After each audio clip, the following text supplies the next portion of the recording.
જો સુધી જમવા ના બેહાય તો એ થાળીના આપણે પગે લાવવું પડે. એ પરમાત્મા તો મને આપ્યું એમાં મહત્વનું છે એમ. એટલે થાળીના હંગાથી જમવાનું એ આપણે નમન કરીએ, થાળીનું એ નમન થાય ભેગું ભેગું. આત્માનું એ નમન થાય ને કાયાનું એ નમન થાય. ક્યારે એમાં હારું ભોજન મિલ લેતા ને તાળી નમન થાય ને માડી એમની ના થાય. પણ એ જમવા હંગાથી થાળીનું એ નમન થઈ ગયું, થાળીનું એ પૂજન થઈ ગયું. એમ આ પ્રગટ છે બરાબર, જે કાયામાં પ્રગટ થયો એટલે ગુરુનું સ્થાન મળ્યું. બેનો પડ્યું શાંતિથી થોડી વાર સત્સંગમાં. એ કાયામાં પ્રગટ થયો એટલે એને ગુરુની ઉપમા લાગી. બરાબર. તો તમારા મેં પ્રગટ છે એવું નહીં, તમામ બીજો છે. બરાબર. જે ગુરુમાં જે બોલી રહ્યો છે, જે રણુકાર કરી રહ્યો છે, એ તમારામાં કરી રહ્યો છે, બીજો કરી રહ્યો નથી. તમારામાં જે પરમાત્મા બોલી રહ્યો છે એ જ પરમાત્મા એ કાયામાં બોલી રહ્યો છે, પણ એમાં પ્રગટ થઈ ગયો જ્ઞાન રૂપી દીવો હળગી ગયો. બે દીવાઓ, એક દીવા તો બે હોય કે હોય, પણ એકની બાતી ચાલુ હોય, એકની બંધ હોય. તો ચાલુ વાળા દીવાથી બંધ દીવા નડારે તો એ જ્યોત પાછી સલંગ મારીને પેલા આવી જાય. અશ્વિન બાપુ હંસામાં કોઈના કને એવું નહીં, ભક્તિઓની ખોટી નથી. તો ઉતારી દો. પણ તમારે જુગો જુગ જોય તો એ થોડું હારું ના પર કુવામાંથી પોણી ભરવા જાય ને, ઘરની માતા બેન કોઈ પોણી ભરવા જાય ને તો કુવામાંથી દોરું ખેંચ કરે તો પેલા ગરગડીઓ હતી લોખંડની, લોખંડનો હળિયો વચ્ચે આવે, ખેંચ કરે તો એ દોરું પડી જાય. ઘણી વખત ગરગડી પડતી તો એ દોરાનો વાડ લોખંડ પર પડી જાય. પથરો તો પથરા પર વાડ પડી જાય, વાળામાં ખેંચો તો આપણા મનુષ્ય છે તો ગુરુના શબ્દનો થોડો વાડ ના પણ આપણામાં પરત. અને સુરતા જ્યારે જે વખતના સમાગમ હોય ને ખરો ગુરુનો, ત્યારે સુરતા ભટકતી હોય ને એકદમ ગુરુનો શબ્દ ના લાગે. તમે ગુરુ સેવ્યા, એ જ ગુરુ હું સેવ્યા. બરાબર. મારી ગતિ અને તમારી એ ગતિ. બરોબર. તો અંતર તો કોઈ સદ નહીં. તારી કાયામાં કોણ બોલે છે? એ જ મારી કાયામાં બોલે છે. કોઈ નવો બોલે છે? હા, બધામાં સર્વમાં એક આત્મા છે. કોઈ વધ ઘટ નહીં. નતા મને વધે ના મારા વધે તો હું થયું? તો ગુરુત્વાકર્ષણ લાગી ગયું ગુરુનું કણ ગુણ.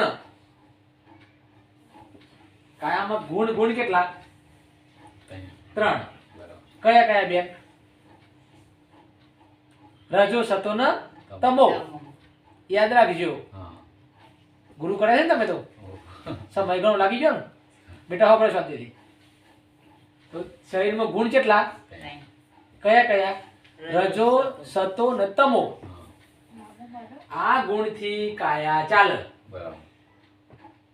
કાયાનું બંધારણ ચો થયું? આ 3 ગુણથી. માનવ ઉદરમાં 3 ગુણથી બંધારણ થયું. રજો સતો ને તમો 3 ની આ કાયા બની. ચોથું તત્વ જુદું છે, એ કોઈ ગુણમાં આવે નહીં.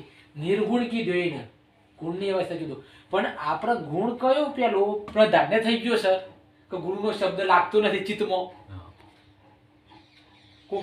કોઈ એવો અભદ્ર શબ્દ બોલી જાય આપણો તો વર્ષો વાર આપણને યાદ રહે. કોણ એમાં ખરાબ શબ્દ બોલ્યો તો યાદી કયો નહીં, એટલે કીધું ચિત્તમાં ચટકી લાગ્યા વિના કેમ રહી શકીતા.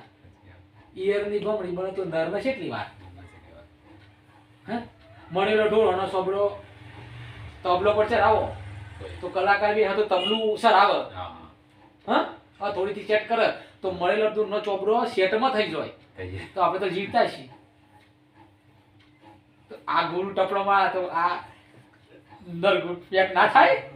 થઈ જાય. ત્રિગુણી માયા તારી ત્રિગુણી માયા. ત્રિગુણી માયામાં જીવ ફસવાનો છે. બેનનામ છે એ આત્મીય હે કે જે આત્મા હે? ના, જે મામાં છે, જે દીકરીમાં છે, જે પત્ની છે, એ જ તમારા, બીજું તત્વ નહીં. જો અહીં તમે પ્રાણ લ્યો છો ત્યાંથી હું લેવ છું, પણ પરમાત્મા કેમ આગો થઈ ગયો આપણાથી? આપણે શું ભૂલ્યા? તો આપણે આપણું ઘર ભૂલ્યા. હું જેટલો તે છોડતો નંદાસનમાં આવ્યો એ બધો પકડ્યો હોત તો હું નંદાસનમાં આવું ખરો? આપણે ઘણું પકડ્યું છે. ગુરુનો શબ્દ હૃદય સંભાળા ચિત્તમાં, અંતસ્કરણ છે 4 મનનો, મન બુદ્ધિ ચિત્ત અને અહંકાર. એમાં ગુરુએ અહંકારનો લઈ લીધો. અહંકાર ક્યાં લીધો? શીશ કાપી ત્યાં ને. અહંકાર એટલે હું? એ શીશ ચોથું. તન મન ધન હું તો ગુરુ હું કા આપવું પડે? મસ્તક હું કાલું પડે છે? શરીર હંગાથી મસ્તક નાઈ ગયો પણ ચમ અંતર પાડ્યો કે તું મને ક્ષેત્રે તન મન ધન હાલતા તું મને ક્ષેત્રે તો તારું શિષ્ય મને હાલ. 3 ગુણોમાં ફસવાના છો નરેશભાઈ, એટલે ગુરુનો શબ્દ લાગતો નથી. કોઈ ગુરુ પાવર નહીં નહીં, પૂરેપૂરો પાવર છે એ ગુરુ. જો તમે એ ગુરુ કર્યા દીધી હું આ એ વસ્તુ હું છે, પાવર તો એક છે પણ તમે સમજણ કરો. 3 ગુણ શરીર ના છે, રજો સતો ને તમો. કયા ગુણની અંદર તમે સદગુરુ કર્યા? તમે ગુરુ કરીને શું લેવા ગયા બેટા? ગુરુ કરીને શું લેવા ગયા? જો કઈ માગણીના કારણે જાવ ને તો અજ્યો ગુરુ કહી દેજો આ જોઈને કે મારી કોઈ માગણી નથી. હવે મારી એક જ માગણી છે કે હું કોણ છું. જો ગુરુ તો દરેકનો સમર્થ હોય, પણ માગણી તમારી હોવી જોઈએ પોતાની સ્વયંની કે હું કોણ છું. તો જ ઓળખાણ થાય. બાકી તો આ બધું શાંત થઈ જાય નરેશભાઈ. ખરેખર આ બધું મટી જાય. આ બધું ક્ષણિક વાર જ છે. ઓમાં એક પલ ગંગા સતી કીધું કે એક વીજળીનો ચમકારો થાય ને એટલા બધું મટી જાય. તો કમ સે કમ મને ખબર તો તો 5 વાર 4 વાર તો થયો અહીં ગુરુ કરે. હે ને? તો એ મારા પછી આયા, હું તમને લેવા આવ્યો તો. બરોબર? હવે તમે વિચાર કરો કે આપણે તો એવું નહીં કહેતા ગુરુની ગતિ ગુરુની પાસ, જેમાં કસ્તુરીમાં વાસ. એટલે ગુલાબ પાયો હોય અને એનો ગોટો ઉગે, ગુલાબનો ફૂલ ઉગી જાય તો એમાં સુગંધ ના આવે? તો તમે જોશો વારંવાર તો સદગુરુ શરણમાંથી કોક લાવો. કોક પૂછશે કાલે કે હું લાયા? શોક બજારનું છે તો શું રડી હોય, પપ્પા હું લાયા? તો ગુરુના ઘેરથી કોક લાવો. જો આત્માનું પોતાની શક્તિ વગર મુક્તિ નહીં થાય, અને ગુરુની ભક્તિ વગર એ મુક્તિ નહીં થાય. ગુરુની ભક્તિ હેમ હશે? આ તિલક કરી દેવું, ફૂલ હટાતો, એ ભક્તિ નથી ગુરુની. એ તમારો વિવેક છે. તમારો વિવેક ઓર ખાવા છે કે તમે સદગુરુ સેવ્યા છે, એનાથી ઉદ્ધાર નહીં થઈ જાય. તમે આ જરૂરતમાં ફૂલ હટાવો તો ઉદ્ધાર નહીં થાય તમારો. પણ જો તમે મારો શબ્દ ગ્રહણ કરી લે, જો તમે તમારા ગુરુનો શબ્દ હૃદય સંભાળી લે, તો હમ જોઈએ દાણ મુક્તિ. પણ કેવા ફસવાના છો? ઊંઘ કેમ નહીં તમારે નહીં આવતી પૂરેપૂરી? તમને ઊંઘ નહીં આવતી કેમ નહીં આવતી પૂરેપૂરી? બોલો. તમે ફસવાના છો. જે ધન ફસવાના હતા ને ગુરુના, જે ધન આયા હતા એ જ સમય છે તમારો અત્યારે. બેન નો ભાડા પડી ગયો એ લાગી છે ભક્તિ બેન. બોલો.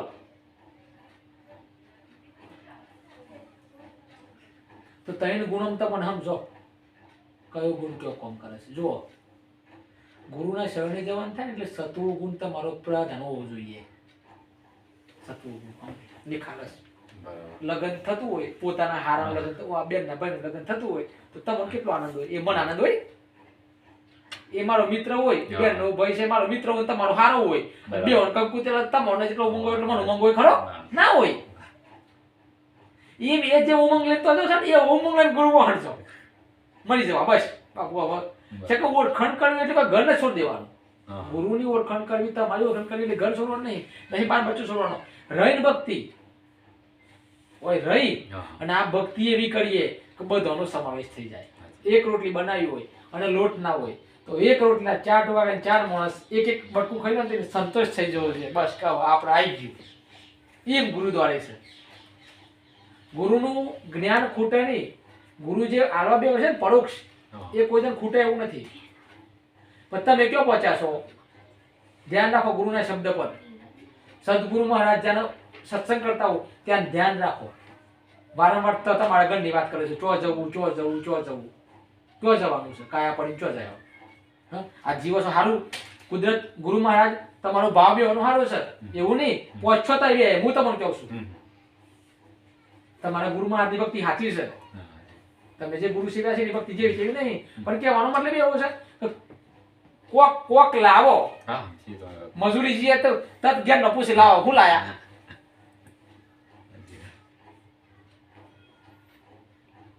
એટલે ગુરુનો શબ્દ બોલતા ને સુરતા ધરો, ધ્યાન સુરતા એટલે ધ્યાન રાખવું, એટલે એકદમ મગ્ન ન ભરવું. ભલે ગમે તે કોઈ કરતું હોય પણ આપણું ધ્યાન ગુરુના શબ્દ, બરોબર. ગુણને સમૃદ્ધ બનાવો, ગુણને સત્વો બનાવો. જુઓ, તમો ગુણ એટલે ગુરુત્વાકર્ષણ છે. ગુરુ કોણ જવાનું ગુરુત્વાકર્ષણ ક્યારે થાય? તમામ તમો ગુણ હોય તારે. પછી તમો ગુણનું રૂપાંતર થાય એટલે રજો ગુણ થાય. રજો ગુણ એટલે તમામે તમામ શબ્દ એ ગુણની અંદર કેચઅપ થાય, સુરતા અને શાંત થાય. બરાબર. તમો ગુણમાં ગુરુત્વાકર્ષણ લાગે. જેમ આપણે કોઈ જવું કોણ શું થાય, કોઈ જવું કોણ જેવું થાય, ઘેર છોકરો વાળા જેમ આ છોકરા પપ્પા મને લાવ મારે તો ઘેર પણ જેમ થઈ જાય. એ તમો ગુણનું ગુરુત્વાકર્ષણ લાગ્યું. પણ તો જો અને તમને તો જબ એમ થાય સારું ના પણ મારા ગુરુએ લડવા ના પાડ્યું, હું શું કર્યું? તો એ નાખ દેવો થાય મારે લડવું નહીં. તો તમામ રજો ગુણ ઉત્પન્ન થયો, મતલબ કે થોડી દયા આપણે કરુણા અને સત્વ ગુણ ઉત્પન્ન થઈ જાય ને એટલે બેનું બેલેન્સ થઈ જાય. તમોએ મટી જાય, રજોએ મટી જાય અને બેનું વચ્ચે સત્વ જે ગતિ થઈ હતી ને એ તરત જ તમારી સમર્પણમાં થઈ જાય એટલે સત્વ ગુણ ઉત્પન્ન થાય. પછી જે સમર્પણ થયું ને એ સમર્પણ જીવન ભર ઉધી રહેવું જોઈએ. પછી ના ક્રોધ લાગે, ના કામ લાગે, ભક્તિ સિવાય કોઈ લાગે નહીં. એવું નહીં કાર ના ચલે. તમારા ક્રોધ આવે તો ક્રોધને જોડવાની શક્તિ છે સત્વ ગુણમાં. તમો ગુણને કંટ્રોલ કરવાની શક્તિ છે રજો ગુણમાં. રજો ગુણને કંટ્રોલ કરવાની શક્તિ છે સત્વ ગુણમાં. સત્વ ગુણ બેનું બેલેન્સ કરે. ડ્રાઈવર, ગાડી અને બ્રેક. રેસ દબાવો તો ગાડી સ્પીડ પકડે, તમો ગુણ. બરોબર. બ્રેક મારો, રજો ગુણ, તત ગાડી ઊભી રહે, ગતિ દેવી પડી. અને ડ્રાઈવર એ બેનું બેલેન્સ કરે. ડ્રાઈવર કનું હેન્ડ બેલેન્સ કરે, બ્રેકનું બેલેન્સ કરે, ચલાવવાનું બેલેન્સ કરે, ગતિ કરવાનું બેલેન્સ કરે, ઉભરા પણ બેલેન્સ કરે. એ સત્વ ગુણ.